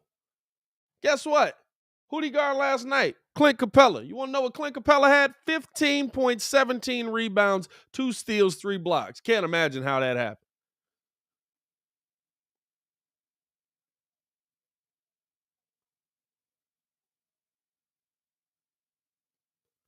Charlotte wasn't supposed to win, right? So the play-in didn't hurt anyone. No, here's the thing, dog. Like, they've been in the play-in 2 years in a row. They've gotten blown out of the play-in 2 years in a row. Guess why? Because you're going into seasons thinking that Gordon Hayward is your option. I like Gordon Hayward when he's on the court. He's never on the court. That ain't your option. And I saw somebody talking about the possible trade for Hayward for was that Baki? I think it was the possible trade for Hayward for Russ. That's stupid. Because I don't want LaMelo to be my shooter. I want LaMelo with the ball in his hands. Go get a shooter. It's so weird watching these mugs build teams, bro. We were talking about it yesterday on the show. Just like how they built the team around LeBron. The only team that legitimately saw their superstar and I think built their team the perfect way around him is literally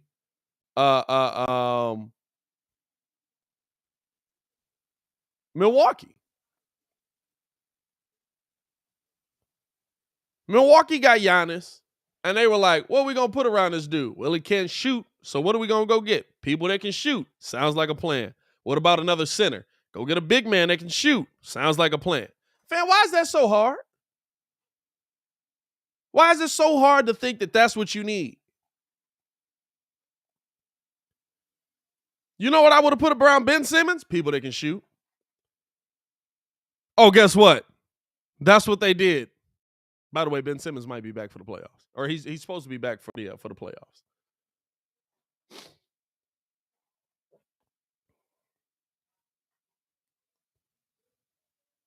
But when you look at like how they built that Lakers team, how they're building this, how they built this Charlotte team. Even with Trey, right? Trey for me is the opposite, right? Trey can shoot. That's what he does. Trey can shoot.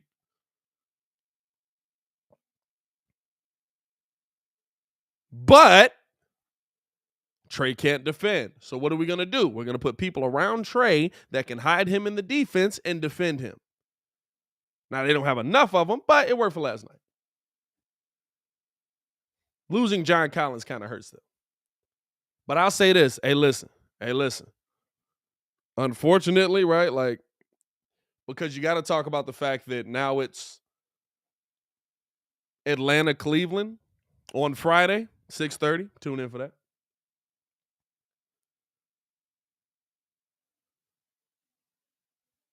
I could see Atlanta winning that game. I could see Atlanta coming out with a dub in that game. I really could. I could see Atlanta being the reason that, hey, I'm not going to lie to you, and I'm going to say this right here. Atlanta versus Miami might be more interesting than y'all think, bro.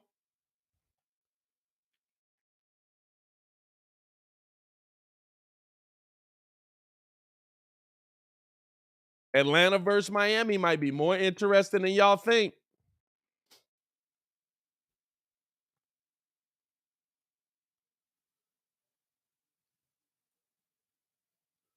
If they got to that point, dog, if it gets to the point where Atlanta gets in, they got to play Miami, they got to go against them in the first round. Hey, listen.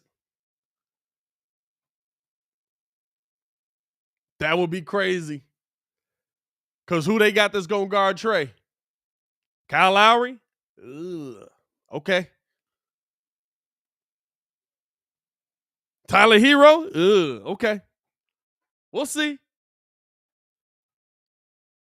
I don't know if they would win the series, but here's my thing, right? For me, the playoffs is all about getting through as easy as possible. Oh, is Jared Allen back? I didn't even see that news. Jared Allen's cleared to go? I didn't think Jared Allen was cleared to go. It says he's a game time decision currently, so I don't know if he's been fully cleared or not. They put Jimmy on him. Hey, listen, you might put Jimmy on him, but that's a lot of screens Jimmy Butler coming off of, dog. You know what I'm saying? Like, it's not so much about, like, I would rather have Jimmy off of him to be able to switch on him off of the screen. You know what I'm saying? And Atlanta's a weird team, too, because, like, Atlanta's one of those teams where, like, nobody on the team is actually great, but then all of a sudden, out of nowhere, they just have a great game. And we saw them do that in series last season. We saw them do that in series. Like it would be like, hey, man, who's going to step up this week? Herter. What? Huh? Okay, let's do it.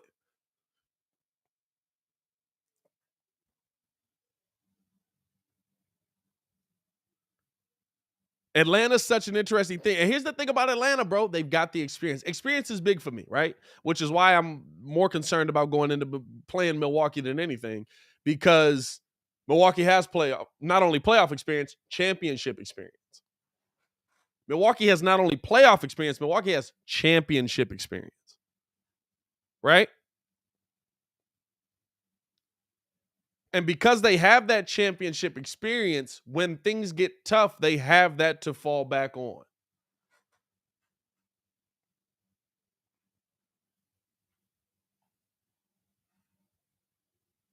When you don't have that, you have to fall back on what you did in the regular season and the habits you built in the regular season. And guess what? The Bulls didn't build great habits coming down the stretch. The Hawks going into this have similar experience that the Miami Heat do, minus one playoff run in the bubble.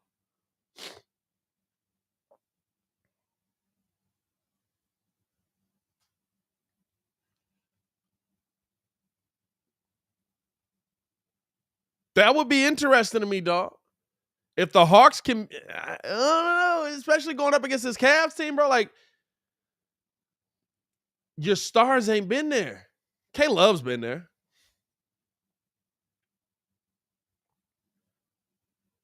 But man, like having your star, they haven't even been in the playoffs.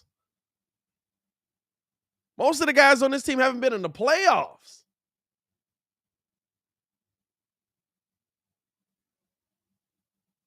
And they supposed to just come out and kick butt in a play-in? Come on now.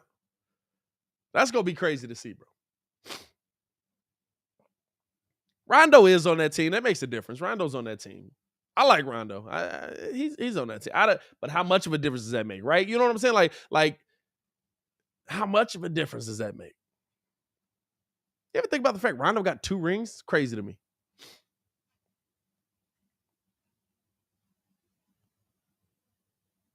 Now, looking at that game, right, Charlotte or Atlanta and Cleveland, I like that a little bit better. Cleveland, for me, the biggest caveat for Cleveland is Karis LeVert going to be able to play off ball and finally have the game that we think that he's going to have, right? Because Rondo's not seeing as much time on the floor because Karis LeVert is supposed to be this dude, but he's not.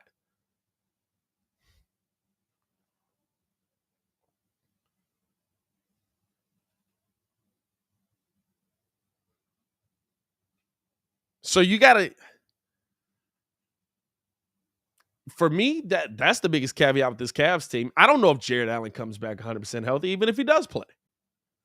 Even if he does play, which Jared Allen are we getting, right? Which Jared Allen is going to be on the floor, able to get the job done? Or is it going to be the Jared Allen that's on the floor that's just like, hey, I'm just out here decoying it up, right? Because like James Harden was able to play last year. Right? James Harden was able to play last year. But that does not mean that James Harden was a good player on the court. I don't know which Jared Allen we're getting. Now, granted, it was just a fractured finger. I would assume that he's still able to move pretty well, but he hasn't played basketball in a long time. It all plays into it, dog. It all plays into it.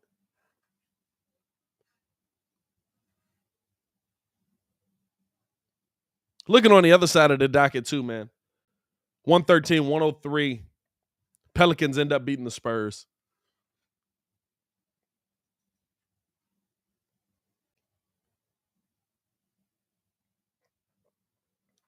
And I'm going to ask y'all this, NBA fans. And I said this on Locked On NBA as well. Did last night cement CJ McCollum as the face of that franchise?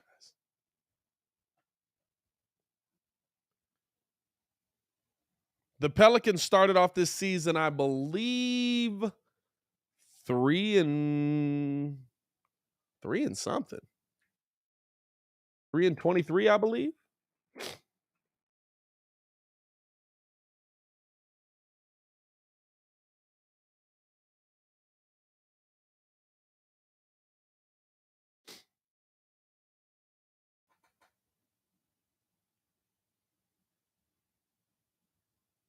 Trying to see here. They started the 3 and 22. Yeah, it was pretty bad.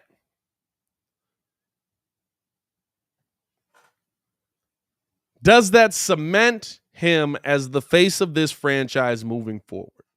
And the reason I say that, right, is because as much as they love Zion, as much as they are happy that Zion's doing what he's doing, as much as they, hey, listen, we got Zion Williamson. He's a nice player. He's a beautiful piece, blah, blah, blah, right? Zion ain't there. And when did that Bulls team become Jimmy Butler's Bulls team? When Derek wasn't there. Zion ain't there. Now, when Zion gets back on the floor, how does that fit? I'm going to be honest with you, dog. I don't even know how that fits together. I'd be interested to see it, but you could be talking about Zion Williamson being a trade piece, seeing as how he already doesn't want to be there anyway, so we've heard. And you could talk about him being a legit trade piece there. You know why? Because Jonas Valanciunas is giving you 22 and 14 on nights like this.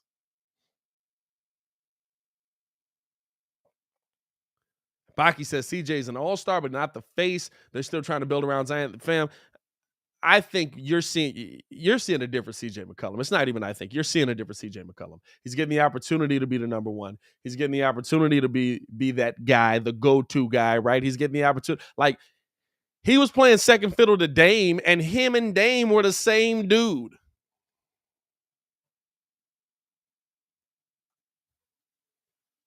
He was playing second fiddle to Dame, and him and Dame were the same dude. Now, Dame to me a little bit better, but I can say that because I have yet to see CJ McCollum in that position where he has to be the number one. Guess what? Where he has to be the number one, he might be on the same level as Dame Lillard. What's he do that Dame doesn't? What's Dame do that he doesn't?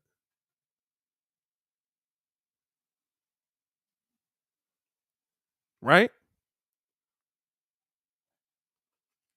Shay says CJ McCollum to New Orleans is DeMar DeRozan to Chicago. He's trying to help actual stars, which is Brandon Ingram, become the actual star, develop playoff mentality. I don't know. I don't. Ingram's nice.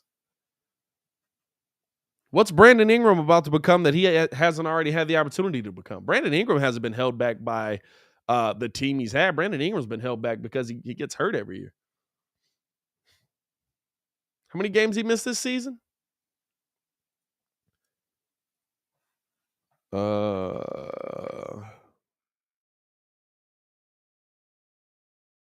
here's the thing. I like that he's got somebody else that can handle the ball. He played 55 games this year. He played 61 last year, 62 year before that. You know what I'm saying? He's just been hurt. But he's still, listen, 23 points a game.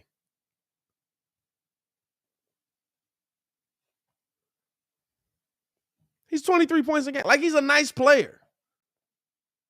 But to me, CJ McCollum is a guy that can be 28 points to 30 points a game. And listen, Zion Williamson can too. But you have to be on the court to be that player. You have to be on the court to have that effect. Guess what? At a minimum, CJ McCollum this season has been on the court. Now, I'm not saying CJ McCollum is the pinnacle of health himself.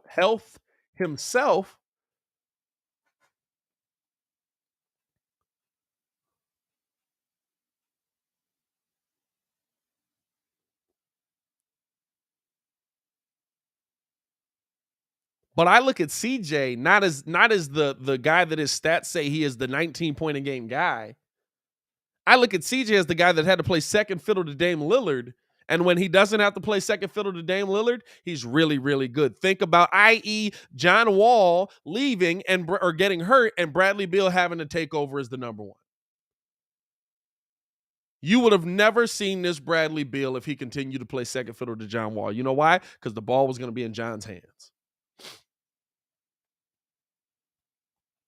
I feel like you saw a change last night. I feel like you saw a shift. And that doesn't mean Zion Williamson can't take it back, but I feel like this is better for Zion, right? Be the guy that is on the team that has another dominant scorer. Be the guy that's on the team that has another player that can get 30 if I need him to. You know why? Because now it's not all on Zion's shoulders. You don't have to take the LeBron load on. People want him to be LeBron so bad. They want him to be LeBron James so bad. They want him to, hey, you got to come out there and you got to take on all of it. That's too much for 18. Well, how old is he? 21, 22? You're putting everything on him, and then he gets hurt, and the whole city turns on him.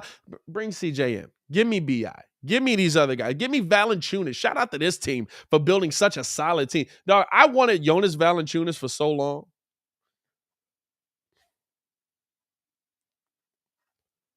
Jaden Taylor says, CJ or DeMar? CJ. Without a doubt. Without a doubt.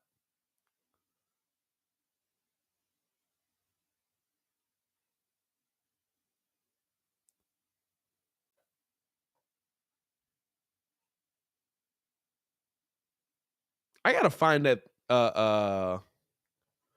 Let me see. StatMuse might have it.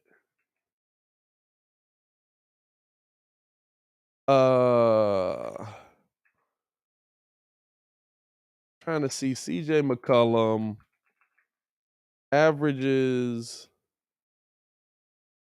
since All-Star break. Ed had no idea what I was asking.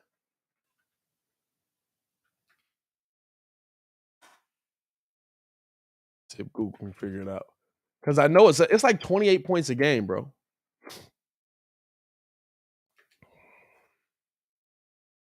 I know kids sent it to us in a picture one day. Let's see. CJ McCollum since the All-Star break is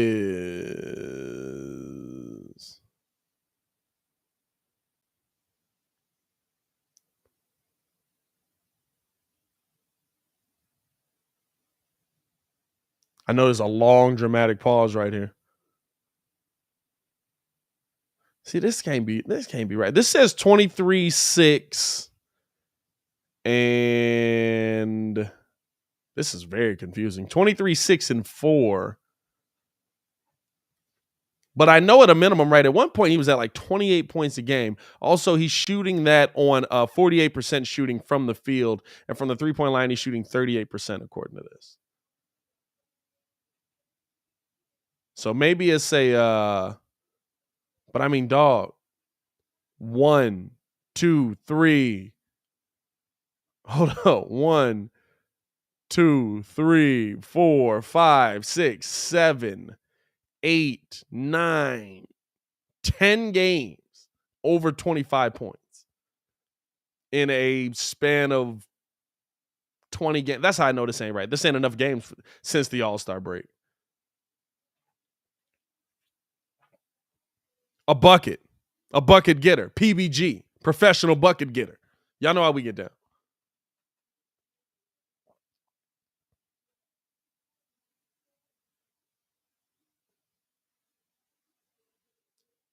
Like honestly, when you're looking at what he provides to a team and what he can do, I think his numbers are going to skyrocket next year. He's number one. He's the option. And I'm going to be real with you. I don't know if you're going to be able to keep all these dudes down there. How does Jonas Valanciunas work if Zion Williamson's in the paint?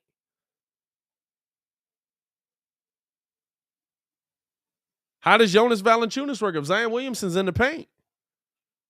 How does Zion Williamson work if Jonas Valanciunas is in the paint? Now, I think out of the two, you'd rather have Zion, right? But are you talking about possibly because of the way this team is built, the way this team has played in the second half of the season, where they've been on a little bit of a tear, able to come back and get into the play-in game? Do you look at this team as a difference-making team where, hey, we want to get better and healthier, and Zion Williamson does not make us healthier? Do you hitch your wagon to Zion, or do you move on from him? That's how big of a difference CJ makes. Because now I've got CJ McCollum, I've got Brandon Ingram, I've got Jonas Valanciunas, I've got some other nice pieces on this team that are nice role-playing pieces, Alvarado, stuff like that, you know what I'm saying? And now all of a sudden, you're talking about, oh, wait a minute. This is more of a team. And that's a player. Because with Zion on this team, you can't run the way you have. You just can't. With Zion on this team, you can't run the way you have.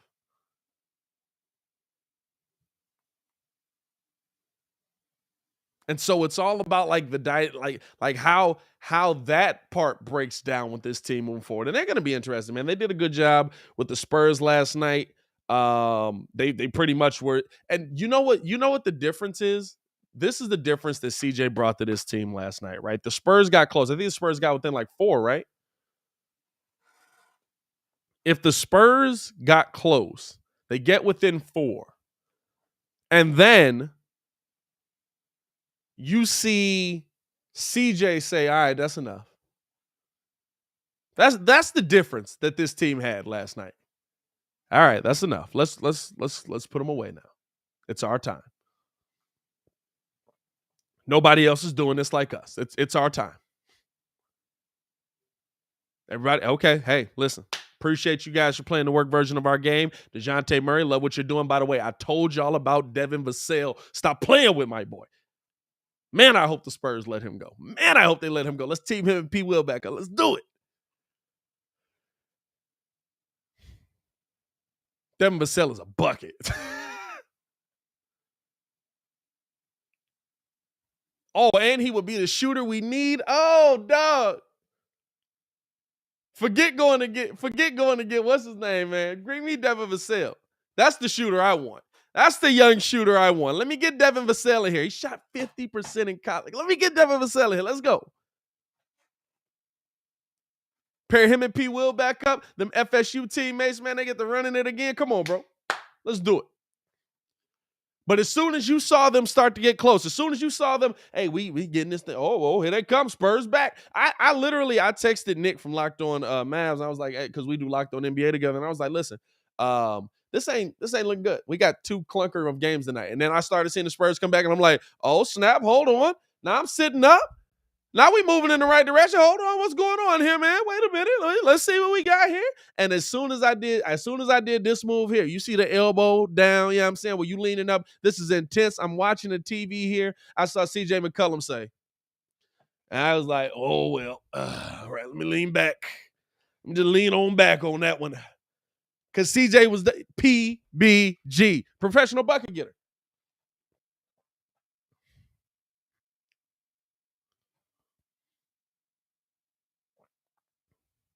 There's no point in time where I look at him and say, hey,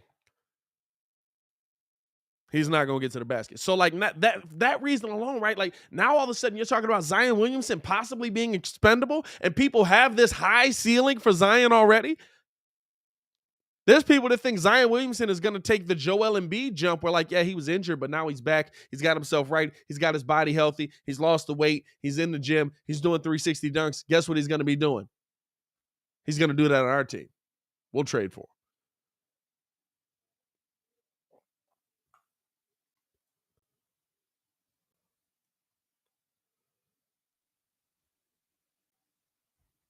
I told y'all with the Bulls, potential often sells more than production. Potential sells more than production. Zion Williamson has the potential to be this. And if he is this, you're going to win. You're swinging for the fences. He has the potential to be this. And if he is this, you're going to win. But the production may not produce that. And right now, before he comes back, could be the time where you see the Pelicans make a move like that. Because for me, having CJ McCollum, having Brandon Ingram, that's going to make a big difference, man. Hey, man, listen, we appreciate y'all for tuning in and rocking with us as always, man. We've got, if you haven't done so, first off, hit that like button, subscribe to the page. We do talk Chicago sports daily on this channel. Got a lot of content coming y'all way today, man. I got a lot of stuff I got to work on today. It's been a busy end of the week, man. But we're gonna keep that going. We're gonna keep it pushing, man. And then what's the other thing we got coming y'all way? If you haven't done so, man, go check out the Bulls video. If you're a Bulls fan, I've got the Bulls video on the channel. Dropped it this morning, talking about reviewing the Chicago Bulls regular season. If everybody goes over there and checks that out, hits the like button, man. That would be dope.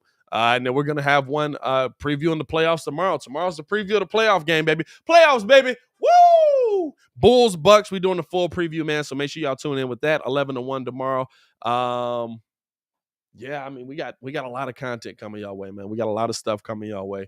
And we're just trying to keep this thing growing. So shout out to y'all for tuning in and rocking with us. As always, man, it's your boy Pat the Designer back at it again. Y'all stay safe out there, Chicago.